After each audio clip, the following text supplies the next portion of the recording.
दोस्तों, हाल ही में इंडिया ने दो पायलट्स को सुखोई Su-30 फाइटर जेट के क्रैश में खो दिया असम में।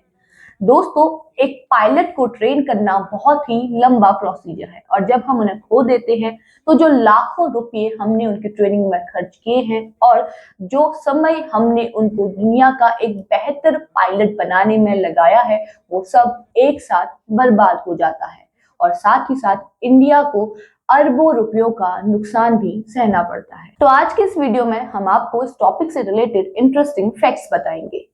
दोस्तों, पिछले 2 दशकों से इंडियन एयर फोर्स ने बहुत ही ज्यादा फाइटर जेट के क्रैशेस देखे हैं।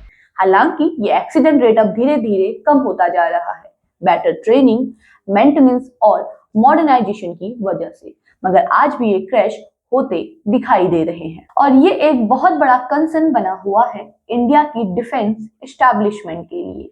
डिफेंस रिपोर्ट्स के मुताबिक 2009 से 2025 तक इंडियन एयर फोर्स के करीब 101 फाइटर जेट्स क्रैश हो चुके हैं और जिसमें 28 पायलट्स की जान भी जा चुकी है। इसका मतलब on an average 6 fighter jets हर साल क्रैश हो रहे हैं, जिसमें इंक्लूडेड हैं MiG-21, MiG-29, जैगवार, तेजस, मिराज 2000 और Su-30 MKI।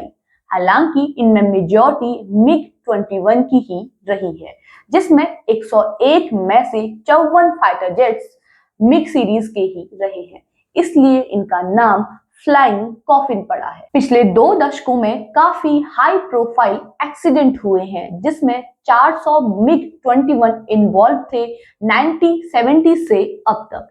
इसी वजह से 2025 में फाइनली इंडिया ने फाइटर जेट्स को रिटायर कर दिया है उनकी 60 साल की सर्विस के बाद। 2019 में हुई एरियल कॉन्फ्रंटेशन की वजह से फरवरी 2019 में MiG-21 जो कि अभिनंदन वर्धमान उड़ा रहे थे, उन्होंने एक F-16 को गिरा दिया, लेकिन साथ ही साथ उनका खुद का एयरक्राफ्ट भी टेक्निकल रीजंस की वजह से गिर गया। वहीं जैगवार, MiG-29 और तेजस जैसे फाइटर जेट्स में भी क्रैशेस देखे गए हैं।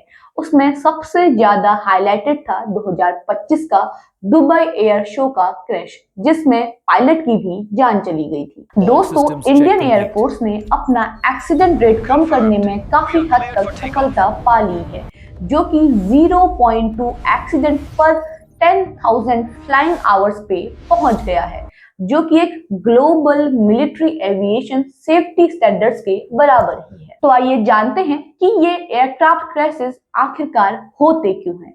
इसका सबसे पहला और सबसे बड़ा रीजन है एजिंग एयरक्राफ्ट फ्लीट, जिसकी वजह से सबसे ज्यादा एक्सीडेंट होते हैं।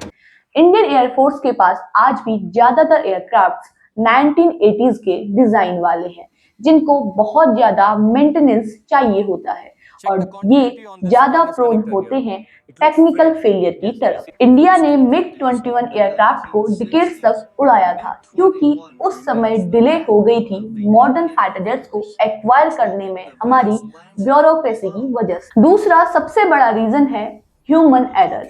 एक पार्लियामेंट्री इन्वेस्टिगेशन में पता चला है कि 25 में से 17 एक्सीडेंट ह्यूमन एरर की वजह से ही हुए थे, जिसमें पायलट्स ने ऑल्टीट्यूड को मिसजज किया, नेविगेशनल मिस्टेक्स और इनकरेक्ट इमरजेंसी रिस्पॉन्सेस, साथ ही साथ लॉस ऑफ सिचुएशनल अवेयरनेस जैसे रीजंस प्राइमरी ह्यूमन एरर में काउंट होते हैं। जहां फाइटर जेट्स इतना तेज उड़ते हैं कि एक छोटा सा एरर भी जिंदगी और मौत के बीच का सबब बन जाता है।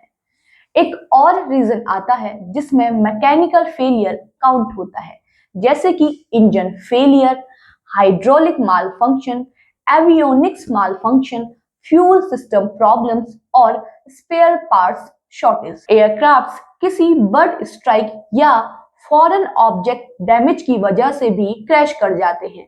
ज्यादातर एयरक्राफ्ट क्रैशेस ट्रेनिंग मिशंस और रूटीन सॉर्टीज में होते हैं, क्योंकि उसी वक्त न्यू पायलट कॉम्बैट मैन्यूवर्स सीखते हैं और हाई जी टर्न्स लेते हैं। फाइटर जेट्स के क्रैशेस से इकोनॉमिक इम्पैक्ट भी बहुत ज्यादा पड़ता है, क्योंकि आज के टाइम पे एक सिंगल फ्लोर एयरक्राफ्ट भी कम से कम 50 से $100 मिलियन तक का पड़ सकता है, जिससे देश एक होनहार पायलट को तो खो ही देता है, साथ ही साथ बिलियंस ऑफ डॉलर का नुकसान भी होता है और पायलट्स की सालों की मेहनत वेस्ट चली जाती है।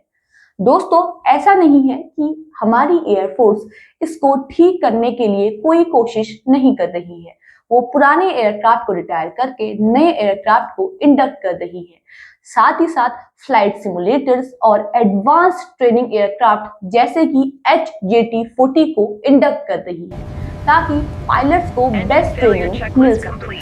ऐसे ही ग्राउंड रियलिटी कंटेंट से जुड़े रहने के लिए आप हमारे चैनल को जरूर सब्सक्राइब कीजिएगा और अगर आपको ये वीडियो पसंद आई है तो इसे लाइक एंड शेयर कीजिएगा। Thank you.